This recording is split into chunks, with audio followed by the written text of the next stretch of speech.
لا حول ولا قوة إلا بالله العلی العظیم اعوذ باللہ من الشیطان اللعین الرجیم بسم اللہ الرحمن الرحیم الحمد للہ والصلاة والعلیہ رب اشرح لی صدری ویسر لی امری واحلل عقدۃ من لسانی یفقہوا قولی اما بعد۔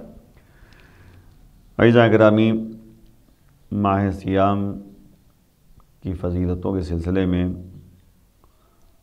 پچھلے درس میں چند باتیں خطبہ شعبانیہ کے عنوان سے کچھ چیزیں اخذ کر کے خطبہ شعبانیہ سے تذکرہ کیا گیا ہے، اور جس طرح سے پچھلے درس میں اس بات کو بیان کیا تھا کہ جو سورہ کہف کی جو آیتیں رہ گئی ہیں پچھلے سال کے بعد، تو ان آیتوں کو آپ کے سامنے پیش کیا جائے اور اس کی تفسیر بیان کیا جائے۔ خطبہ شعبانیہ میں آپ کو یہ بتایا گیا تھا کہ نبی نے فرمایا کہ اللہ سے تم سوال کرو صادق اور سچی نیت کے ساتھ اور قلوب طاہرہ کے ساتھ۔ کیا سوال کرو؟ کہ اللہ تمہیں توفیق دے کہ تم روزہ رکھو، لصیام ہی، روزہ رکھنے کے لیے اور کتاب خدا کی تلاوت کے لیے۔ دیکھیں، نبی نے بتایا ہے کہ اللہ کی بارگاہ میں تم سوال کرو، مانگو کہ اللہ تمہیں توفیق دے کہ تم روزہ رکھ سکو ماہ رمضان میں اور تلاوت قرآن کر سکو۔ تو یاد رکھیے گا کہ یہ اہمیت بتائی جا رہی ہے، اور اس کے بعد نبی نے فرمایا کہ فَإِنَّ الشَّقِي مَنْ حَرَّمَ غُفْرَانَ اللَّهِ فِي هَذَا الشَّهْرِ الْعَظِيمِ۔ دیکھیں، یاد رکھیے گا کہ شقی کون ہے۔ تو نبی نے شقی کے بارے میں بتایا جو بدبخت ہے، بدقسمت ہے۔ بدقسمت وہی شخص ہے جو ماہ رمضان میں اس عظیم بابرکت مہینے میں وہ اللہ کی مغفرت سے دور رہے، محروم ہو جائے۔ یعنی بدبخت ہے وہ شخص، بدقسمت ہے وہ شخص جو ماہ رمضان جو عظیم مہینہ ہے، برکتوں اور رحمتوں والا مہینہ ہے، اس مہینے میں اللہ کی مغفرت سے دور رہے، یعنی اللہ اسے معاف نہ کرے۔ سخت ترین۔ اس لیے ہمیں ایسے امور کو انجام دینا ہے جس سے اللہ سے ہم قریب ہو سکیں اور اللہ ہماری مغفرت فرمائے اور اللہ ہمارے گناہوں کو معاف فرمائے، ہماری توبہ قبول فرمائے۔ آپ دیکھیں، اس مہینے میں جو میں نے آپ کے سامنے آیت کی تلاوت کرنا چاہیے، وہ آیت یہ ہے کہ سورہ کہف کی آیت نمبر 83 ہے، جس میں یعنی تذکرہ ہونا ہے جناب ذوالقرنین کے بارے میں۔ 83 آیت میں وہ فرما رہا ہے پروردگار کہ وَيَسْأَلُونَكَ عَنْ ذِي الْقَرْنَيْنِ قُلْ سَأَتْلُو عَلَيْكُمْ مِنْهُ ذِكْرًا۔ یعنی اب پروردگار کہہ رہا ہے، میرے حبیب، یہ لوگ تم سے سوال کرتے ہیں ذوالقرنین کے بارے میں، پوچھتے ہیں ذوالقرنین کے بارے میں، تو قل، اے میرے حبیب کہہ دیجئے، سَأَتْلُو عَلَيْكُمْ مِنْهُ ذِكْرًا، جلدی ہی ان کے بارے میں ہم تذکرہ کریں گے، بیان کریں گے، بتائیں گے۔ آپ دیکھیے، عام طور پر اگر دیکھا جائے تو اصحاب کہف کے بارے میں بحث کے آغاز میں یہ کہا تھا کہ قریش کے کچھ افراد ایسے تھے جو نبی سے سوال کرتے تھے، اور ایسا سوال کیوں کر رہے تھے؟ نبی کو آزمانا چاہ رہے تھے، تو آزمانے کے فکر میں لگے ہوئے تھے۔ تو مدینے کے یہودیوں نے مشورہ دیا کہ یہ 3 مسئلے ان کے سامنے پیش کروں، 3 سوالات پیش کرو۔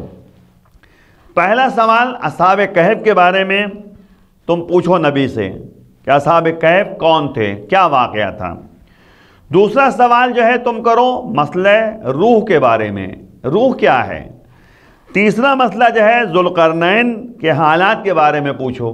تو یہ جو بعض قریش کے افراد تھے نبی کو آزمانا چاہ رہے تھے، آزمانے کے فکر میں تھے کہ نبی کے بارے میں جاننا چاہ رہے تھے، امتحان لینا چاہ رہے تھے، تو یہودی جو تھے ان میں سے کچھ افراد نے مشورہ دیا کہ یہ 3 سوالات کرو۔ نمبر 1 اصحاب کہف کے بارے میں، نمبر 2 روح کے بارے میں، نمبر 3 ذوالقرنین کے بارے میں۔ تو آپ غور کریں کہ روح کا مسئلہ جو ہے سورہ اسراء میں آیا ہوا ہے، اس میں جواب دیا گیا ہے۔ 2 مسئلے جو اصحاب کہف کا مسئلہ ہے اور ذوالقرنین کا مسئلہ ہے، وہ سورہ کہف میں جو ہے تذکرہ کیا گیا، اسی سورہ میں تذکرہ کیا گیا ہے۔ اصحاب کہف کے بارے میں مفصل گفتگو ہو چکی ہے کہ کس طریقے سے اس زمانے کے بادشاہ سے روبرو ہوئے تھے اور وہاں سے نکل کر جو ہے غار میں کیسے پہنچے تھے، وہ سب واقعہ آپ کے سامنے بیان کیا جا چکا ہے۔ دوسری بات جو ہے ذوالقرنین کی بات جہاں تک ہے، اب یہاں سے سلسلہ ذوالقرنین کا شروع ہو رہا ہے کہ ذوالقرنین کون ہیں۔ اب مسئلہ یہ ہے کہ ذوالقرنین کی داستان پیش کی جا رہی ہے کہ جس طرح پہلے بھی اشارہ کیا جا چکا ہے کہ خود سورہ کہف میں 3 واقعات کا تذکرہ کیا گیا ہے۔ اگر ظاہراً جو ہے اگرچہ جو ہے ظاہراً یہ مختلف واقعات ہیں، لیکن کچھ باتوں میں قدر مشترک ہیں۔ 3 واقعات بیان کیے گئے، تینوں واقعات میں کچھ نہ کچھ باتیں جو ہیں آپس میں ملتی جلتی باتیں ہیں، مشترک باتیں ہیں۔ نمبر 1 جو داستان بیان کی گئی اصحاب کہف کی داستان تھی، اصحاب کہف کا واقعہ تھا، موسیٰ اور خضر کا واقعہ تھا دوسرا واقعہ جو تھا، اور تیسرا واقعہ جو ذوالقرنین کا واقعہ ہے۔ تو تینوں میں کچھ نہ کچھ چیزیں ملتی ہوئی باتیں موجود ہیں۔ یہ تینوں ایسے مسائل پر مشتمل ہیں کہ ہمیں جو محدود زندگی ہے سے باہر کرتی ہیں۔ اگر ان واقعات کو غور سے ہم سنیں، غور سے پڑھیں، غور کریں، تو ہمیں جو ہے یہ محدود زندگی جو دنیا کی زندگی ہے، اس سے ہم جو ہے باہر نکل سکتے ہیں۔ آپ غور کریں کہ اصحاب کہف کے بارے میں جو آپ نے پڑھا، اصحاب کہف کے بارے میں یہ تذکرہ کیا گیا تھا کہ وہ اللہ والے تھے۔ بادشاہ نے انہیں مارنے کا پلان بنایا، تو جو دقیانوس ایک ایسا بادشاہ تھا اس زمانے کا جو جابر و ظالم بادشاہ تھا، وہ جو ہے ان سے بچ کر وہ غار میں پناہ لی تھی انہوں نے، اور غار میں جو ہے جب پناہ لی تھی تو بادشاہ کو یہ پتہ چل گیا تھا کہ غار میں پناہ لیے ہوئے ہیں یہ لوگ، اور غار میں جب پناہ لیا تھا تو اللہ نے انہیں سلا دیا تھا۔ سب سو رہے تھے، یہاں تک کہ ایک کتا بھی تھا وہاں پر، وہ بھی سو گیا۔ بادشاہ اپنے لاہ لشکر کے ساتھ وہاں پہنچا تاکہ ان کو گرفتار کر لے۔ جیسے ہی جو ہے وہاں پر پہنچا ہے بادشاہ، کہاں پر؟ یعنی غار کے دروازے پر، تو ایسی جو ہے صورت اس کے سامنے نظر آئی جس کی بنیاد پر وحشت زدہ ہو گیا۔ اس کے بعد جو ہے یہ واقعہ دھیمے دھیمے یعنی لوگ جو ہے بھولتے چلے گئے، لیکن 300 کچھ سال کے بعد یہ لوگ اٹھے۔ جب یہ لوگ اٹھے تو ان میں سے ایک جو ہے جو بھوک لگی ہوئی تھی، گئے بازار تاکہ روٹی جو ہے خرید سکیں، کھانے کا کچھ سامان خرید سکیں۔ پیسہ ان کے پاس اس زمانے کا پیسہ تھا، جو دقیانوس بادشاہ تھا اس زمانے کا پیسہ تھا۔ تو یہاں پہ کہنے کا مقصد پورا واقعہ مجھے بیان نہیں کرنا ہے، یہاں پہ ایک بات جو بیان کرنی ہے، غور کرنے کی بات ہے کہ اس محدود زندگی سے باہر نکلنے کے لیے اللہ پر بھروسہ ضروری ہے، اللہ کی یاد ضروری ہے۔ اللہ ہر ایک کی مدد کرنے والا ہے، جس طرح اصحاب کہف کی مدد کی ہے اور آج تک جو ہے اصحاب کہف سو رہے ہیں، اسی طریقے سے اللہ جو ہے اگر اللہ کی بارگاہ میں پناہ لے لے انسان اور اللہ سے پر بھروسہ کر لے، اللہ سے مدد طلب کرے، تو اللہ اس کی جو ہے مدد کرنے والا ہے۔ ظاہر ہوتی ہے بات کہ دنیا اور اس کے حقائق، ظاہر بات ہے کہ جس پر بھی منحصر ہے، اگر آپ دیکھیں ہر ایک پر منحصر ہے اور اس سے جو ہے مرتبط ہوتے ہیں، یہ تمام باتیں جو ہے غور کرنے کی بات ہے کہ دنیا ہی سب کچھ نہیں ہے، بلکہ آخرت ہے، اللہ کے لیے کام کرنا ہے۔ ذوالقرنین کا واقعہ بھی اگر غور کریں تو اس کے بارے میں جو فلاسفہ ہیں، محققین ہیں، ان کے افکار کو بہت پہلے سے جو ہے اس مسئلے میں مشغول جو ہے افکار ان کے ہو گئے تھے، یعنی وہ فکر میں لگے ہوئے تھے کہ ذوالقرنین ہیں کون، اور ان کی معرفت کے لیے، اس کی شناخت کے لیے بہت کوششیں کی ہیں ان لوگوں نے۔ ہم پہلے جو ہے ذوالقرنین سے مرتبط آیات کی تفسیر کرتے ہیں کہ جو مجموعاً 16 آیتیں ہیں، اس سے قطع نظر کہ یعنی اگر غور کریں تو شخصی تاریخ کی شناخت سے بہت کارآمد ہے، یعنی ہم پہچانیں کہ شخصی جو ہے تاریخ کیا ہے، شخصی واقعات کیا ہیں جناب ذوالقرنین کے بارے میں۔ بہرحال آپ غور کریں، اس کے بعد جو ہے ان کی شخصیت کی شناخت کے لیے آیات، روایات، تاریخ لکھنے والے افراد جو ہیں ان سے استفادہ کیا جا سکتا ہے۔ اس کے بعد جو ہے ہم گفتگو کریں گے۔ آپ دیکھیں، پہلے ان کی شخصیت کے بارے میں بحث کریں گے۔ قرآن کی نظر میں یہی پہلا مطلب ہے، جو سوال کیا ہے، یسألونک، اے میرے حبیب آپ سے سوال کیا جا رہا ہے ذوالقرنین کے بارے میں۔ تو پہلی آیت میں بیان ہوتا ہے کہ حبیب آپ سے ذوالقرنین کے بارے میں سوال کرتے ہیں، تو کہہ دیجئے بہت جلد ان کی سوانح حیات آپ کے لیے بیان کرتے ہیں۔ سأتلو معمولاً نزدیک کے لیے استفادہ کیا جاتا ہے، جبکہ بلا فاصلہ جو ہے، بلا فاصلہ آپ دیکھیں اس بارے میں نبی نے جو ہے بیان کیا اور کہا کہ بہت جلدی ہم آپ کو بتائیں گے۔ ممکن ہے یہ اس میں گفتگو میں، بحث میں ادب کا جو ہے لحاظ کیا گیا ہو، ایسا ادب کہ خدا سے حاصل کر کے لوگوں کو فوراً بیان کرنا ہے۔ نبی نے اللہ سے بات کو حاصل کیا اور فوراً جو ہے بیان کرنے کے لیے آگے بڑھے۔ ابتدائی آیت بتاتی ہے کہ ذوالقرنین کی داستان لوگوں کے درمیان رائج تھی، لیکن اختلاف موجود ہے، اور اختلاف اس لحاظ سے اگر آپ غور کریں تو مختلف باتیں جو ہیں سامنے نظر آتی ہیں۔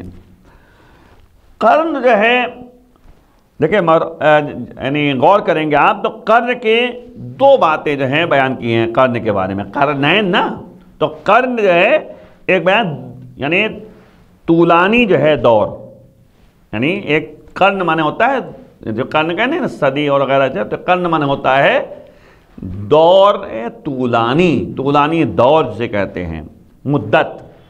اور دوسری بات ہے کہ جو قرن کے معنی کیا گیا ہے لغت میں، وہ حیوان کی، جانور کے سینگ کہا جاتا ہے، جو سینگ نکلتی ہے۔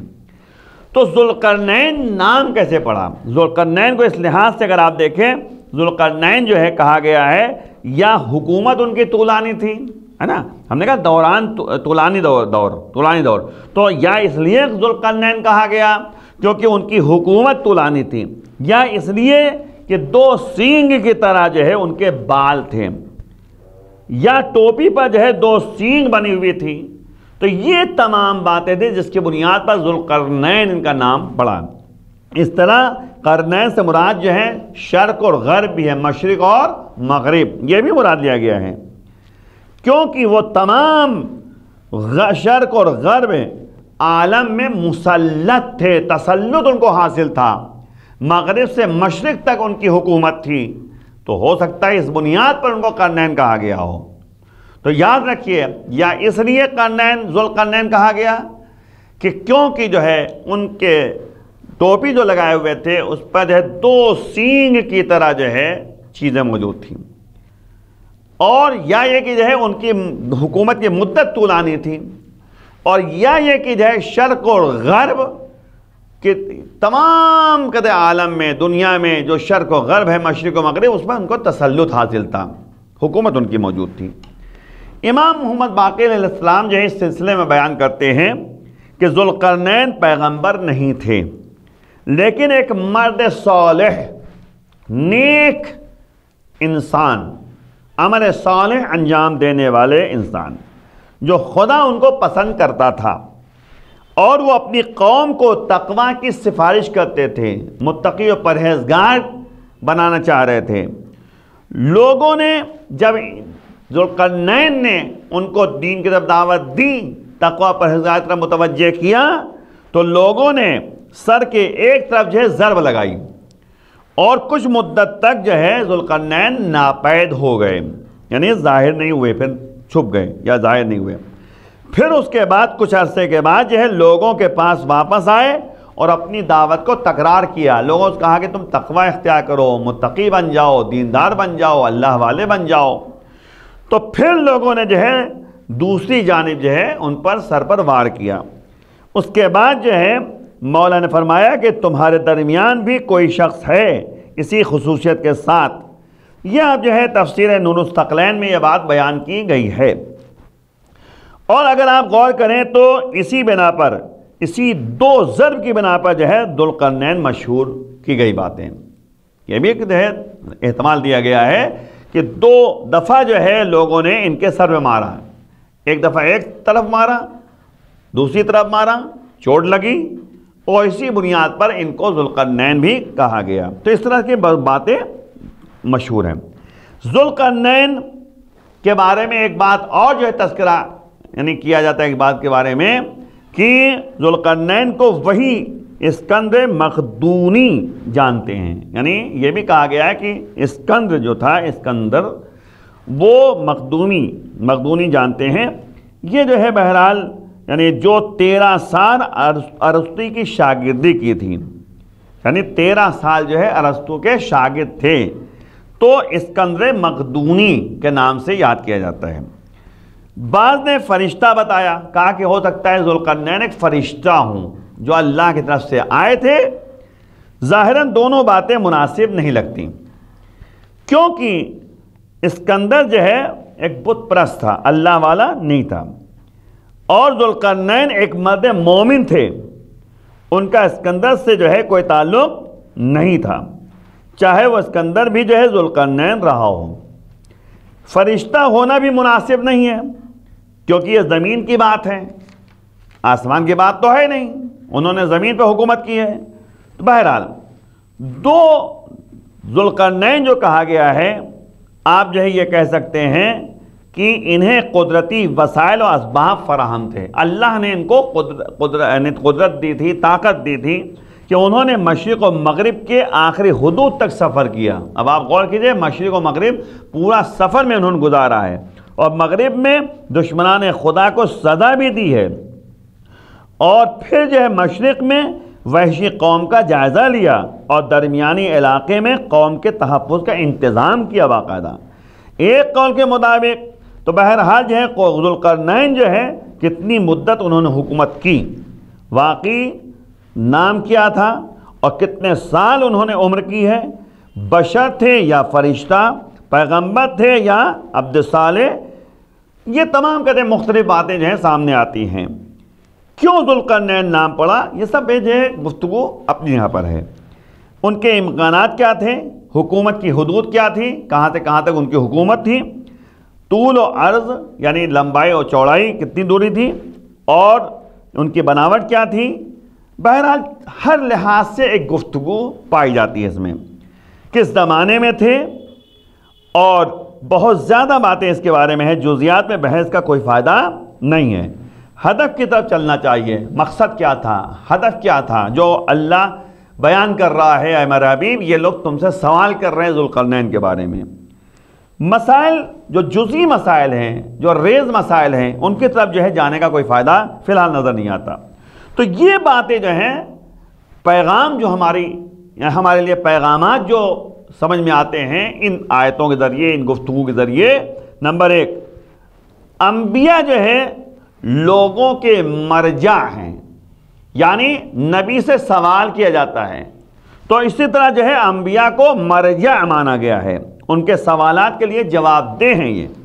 نمبر دو، رہبر اور مبلغ دینی تاریخ و حوادث سے مہم سے آشنا ہونا چاہیے، یعنی ایک مبلغ اور ایک دیندار جو رہبر ہوتا ہے، جو لوگوں کو راستہ دکھاتا ہے، تو اسے تاریخ سے آشنا ہونا چاہیے۔